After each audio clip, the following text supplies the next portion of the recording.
now that Hachi is feeling much, much better, we feel like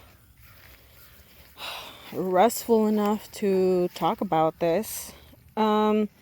So as many of you know, it all started like in the morning one day. Like normal, I let them out of their house. Hachi didn't really want to use one of his legs, and I was like, let me check it. Nothing seemed like weird, but I was like, oh, maybe like he stepped on it wrong, maybe. And I'll put like a little like support thingy on his leg. And and but I was like, let me just let it be right now, because sometimes that happens, like sometimes you just kind of like step wrong, and that could happen, and that has happened before with him, and he's been fine, but it wasn't another leg. So anyway, then at night I come by to put them inside their house for the night, and like per usual, and then I come to realize that he hadn't been out of the igloo since like the middle of the day. And I was like, well, that's worrying, because he's always out and about, or like he's always outside like of the igloo, like he always wants to know what we're doing. And then he didn't want to come out of the igloo, which is another weird thing, because ever since it started kind of cooling down, like weather-wise, he already knows that if he doesn't go inside the house, he's gonna end up like sleeping outside in the igloo, and it's not as cozy. But that day was kind of warm still, so I was like, oh, maybe he wants to sleep outside. And like I was gonna stop begging him, because I was like, maybe he just wants to sleep outside. Okay, that's fine. Then he didn't really want to, but then like at the last minute he came out, and he was struggling to come out. I was like, what? He never struggles to come out. And so that's when I look at him, and he has like a really swollen, not that swollen, but kind of swollen shoulder, like noticeable, easily noticeable. And so I was like, oh my god, like we need to take him to the doctor. We thought something bit him, because that's possible here, like either snakes or a spider or something else, So we took him right away. Even though like the treatments, it's like only, I think for one type of spider you can get anti-venom, don't quote me on that. Anyway, we took him to a hospital that's part of a university.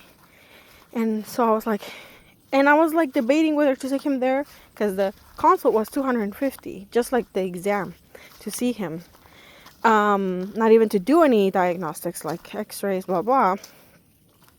And I was like, that's like the closest, and like if we need to come back here, like it's close. But there was another option across, like the other way, and they charged, I think, $100. That was like way further. So I was like, no. Then we go over there to take him, and he can't even get out of the car by himself anymore. But thankfully they're like, okay, push him like back, because he was in the back of our sedan. So like push him back, and so he can support himself with his hind legs, and then we can help him like come out and like support himself with that one leg. So that was smart. I'll like remember that little hack. Then like they see him. First of all, they don't offer to give him any pain meds. I kind of understand, because like maybe they might interact with like something that might be going on with him. And so okay, we're waiting. They actually didn't really take much to let us in. They take him in the back. They like see him. They shave part of his leg, and then they're like, we're gonna observe, but I really think like we should get X-rays, and if we don't see anything, blood work. And I was like, okay, let's just go step by step. If shave him, see what you like, see if you see any like bites, or anything that you like press on and pus comes out. And they came back. They're like, no, we don't see anything like that. And I even asked. They're like, oh yeah, there's a skin tag, and I had seen that. And then I asked like, oh maybe this, like, did you see this part? And it was like something like how do you call it? Like when you accidentally like cut yourself when you're shaving. So that's what happened to him when they shaved him. And I was like, part of the process, it's fine. And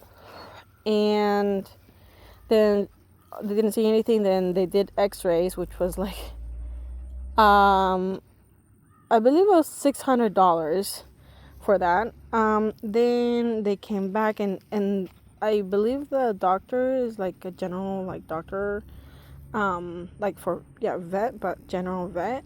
And she was like, I'm not a radiologist. I think that's how you call them when they read the X-rays. But I do think he has bone cancer, because of like these observations. She showed me like a normal looking one in like Hachi's. And she's like, I do think that's what's happening. And I was like, but would it be so sudden? And she's like, it could have been triggered by him stepping wrong, like running the wrong way, anything like that. And I was like, okay, that makes sense. But like at this point, like he could walk and like stand up easily, and like sometimes like he like kind of stood up, put his body like erect. So it wasn't like too bad. He was still kind of aware. And they were like, yeah, so like the once they are diagnosed with this, it is mostly like far too spread to the rest of the body. And the recommendation is amputation with chemotherapy.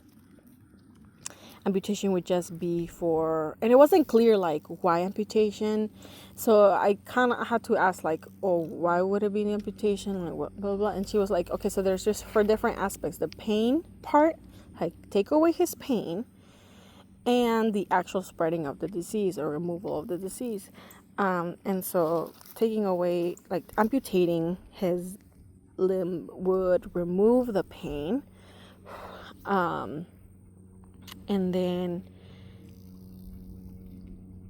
because she's like, even if we treat it with chemotherapy, the damage may be too much already, where like the bone is already too damaged, and so he will still be in pain. So that's why the amputation, for the pain, and then chemotherapy for it to not like further spread. But then she's telling me like it probably already spread everywhere else. And that was it. Literally, that was it. She was like, we'll give you pain meds for him. And the person will call you tomorrow when they read the X-rays. And I was like, okay. But in that moment, I'm just trying to take in with the fact that like he probably has bone cancer, like Bolt, one of our other dogs, in the same leg. And now we're gonna be losing two of our dogs very soon to each other. And then Hachi's condition was like getting like, well, seemingly getting worse than Bolt's, because Bolt, we've been dealing with this since like 2 years. And it's been making progress, not like good progress, like it's been evolving for like 2 years. And Hachi's not. It was like happening so suddenly. And so the next day, we were just trying to process everything, weigh our options, and like even talking about like should we just put him down, or should we like amputate his leg and then give him like his last few days of like doing anything and everything, and then put him down, like not put him through anything like that. And then the next day, like the swollen part was getting worse. Like his entire leg was way worse. It wasn't the shoulder only, and his chest was getting like swollen. But only like half of it, like the side that was like next to that leg. And so I was like worried, and the doctor had forwarded me, I think like a report. I think it was like a summary of some kind of summary.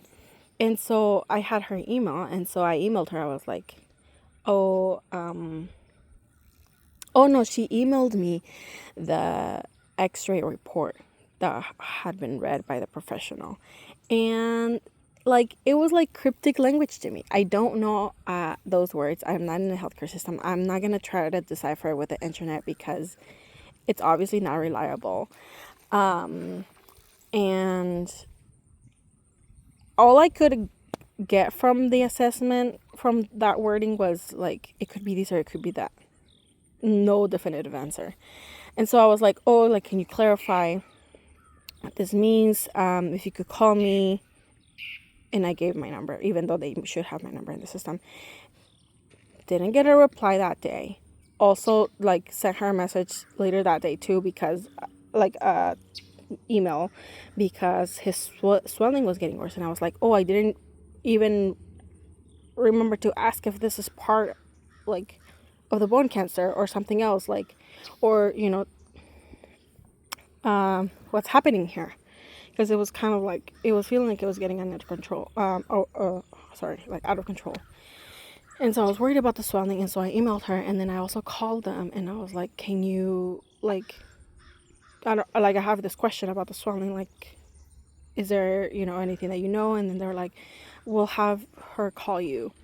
I called twice, like, with, like, I think once one day, and then another, well, actually, no, 2 times the same day, but like at the beginning and then towards the end of the day.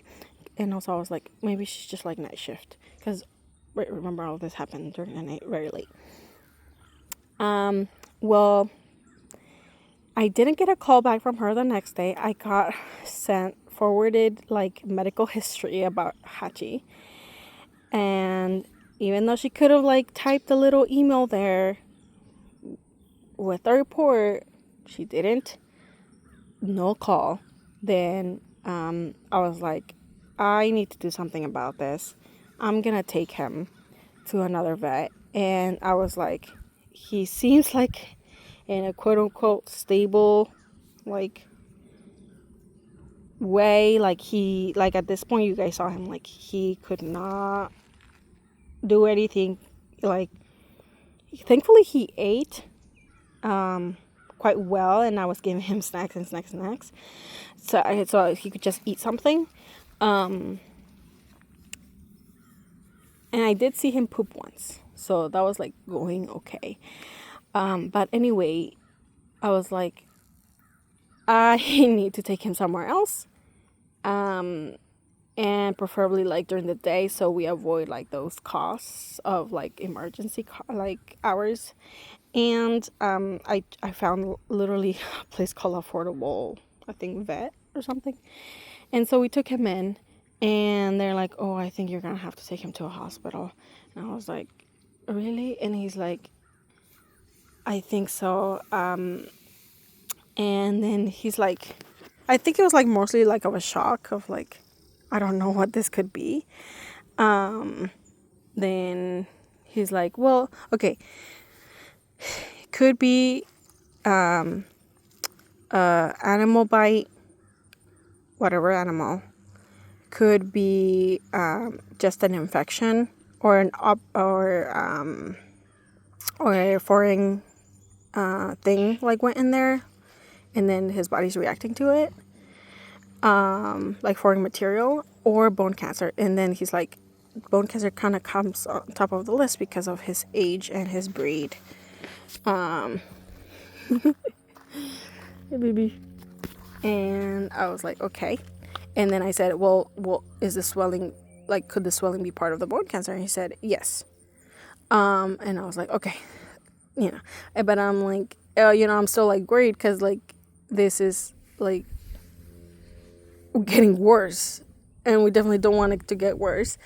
And I was like, I don't know if we could do something about the swelling, because I could tell it was looking worse, and he was feeling worse. Then, but I forgot to mention that the night before, I saw like a little area that was like a little bit raised, and I hadn't seen that before.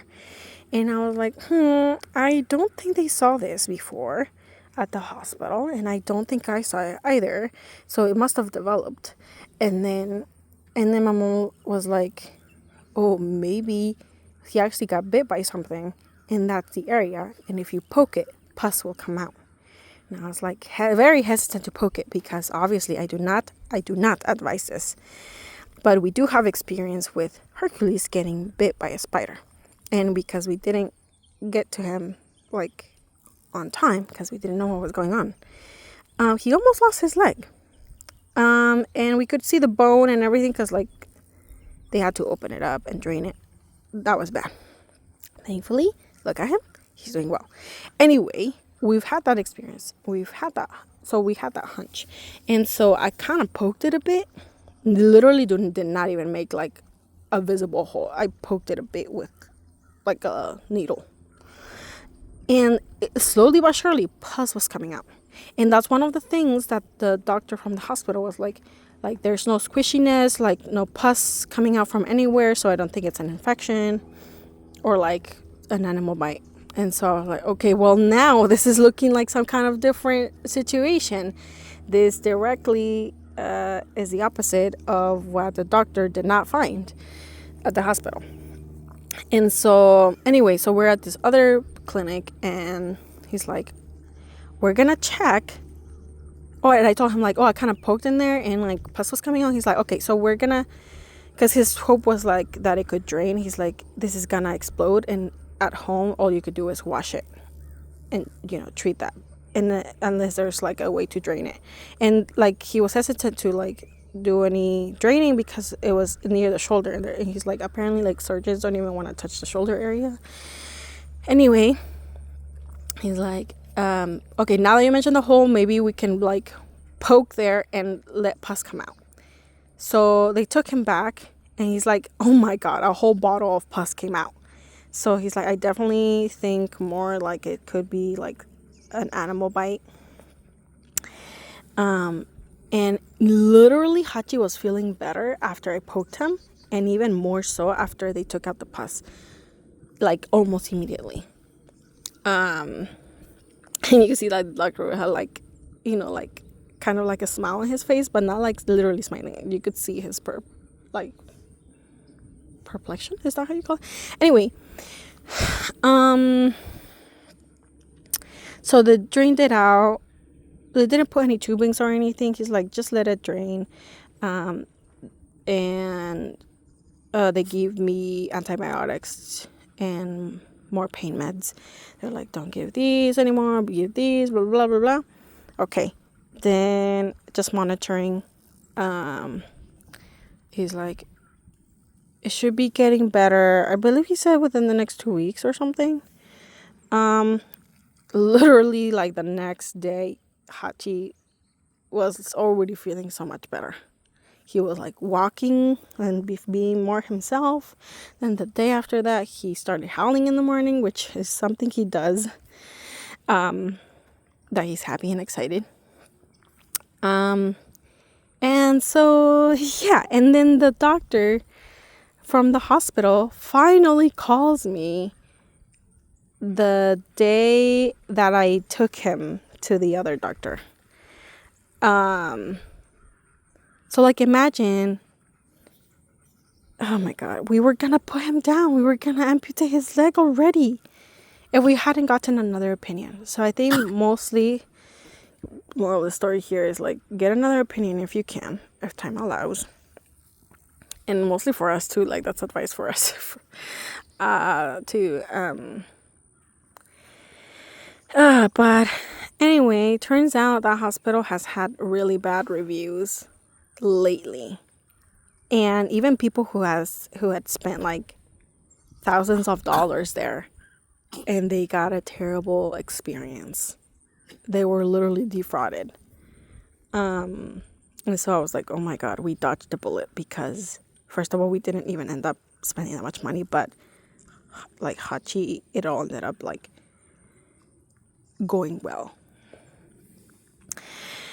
Anyway, it's so frustrating because I don't even know what's worse. Either like the human health system or the small animal healthcare system. I think the small animal, because they can't literally advocate for themselves. And there's like much to go. But I don't know. Very frustrating experience. I still have yet to leave a review.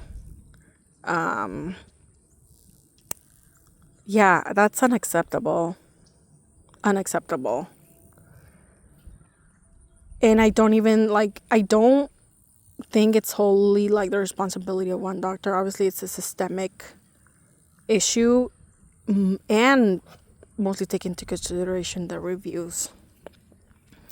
So yeah, that was pretty much it. Hachi's still on the antibiotics. I'm gonna call and confirm that he should be finishing them all. I know that's usually the case, but just want to confirm. And there's still some swelling on the shoulder, but the chest thing was like already like resolved. Oh yeah, and we also consulted with another vet.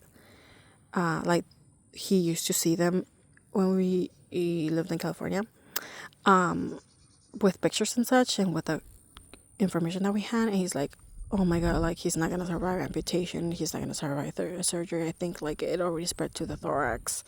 Blah blah blah blah. Right.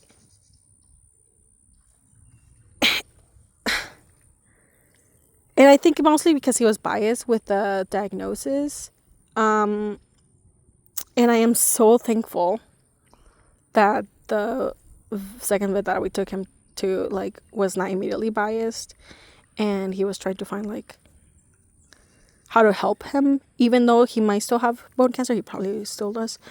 And oh yeah, one thing that I do want to mention is that the second vet, he was like, obviously he knows this hospital because it's like a very famous university here and in Texas. I think you guys probably find it. And he's like, the thing about them is that they want to go by the book, by the rules. They don't want to do any treatment until after they find exactly what it is. And then they'll do treatment, which is exactly my experience. I think that's part of the frustration that I hadn't thought about. Like I hadn't like put it into words, that they didn't give him anything except like, well, I guess they did suggest a treatment, but still I'm like, oh my God. And I did think about that once when we had another experience. I was like, wait, so like they're not sure. Or I think about my own experience actually. I was like, they're not sure about what's happening with me, but then they'll give me something, assuming something, like assuming if I have this, then they're already giving me this. Anyway, he's like, they want to go by the book, and do diagnostics and figure out what it is and then do treatment. But in real life, like that time that passes after like getting all of that done could be very crucial. So in real life, that doesn't work. I'm like, oh my God, that is so true. It's like something so simple, but it's so true. And I was like, yes, exactly. So he's like, we can treat him with antibiotics, see if he gets better, his swelling gets better, and you know, it is getting better. Anyway, that was pretty much it. That's how we are here, but obviously the bill's already racked up. And then I'll do an update on Bolt as well.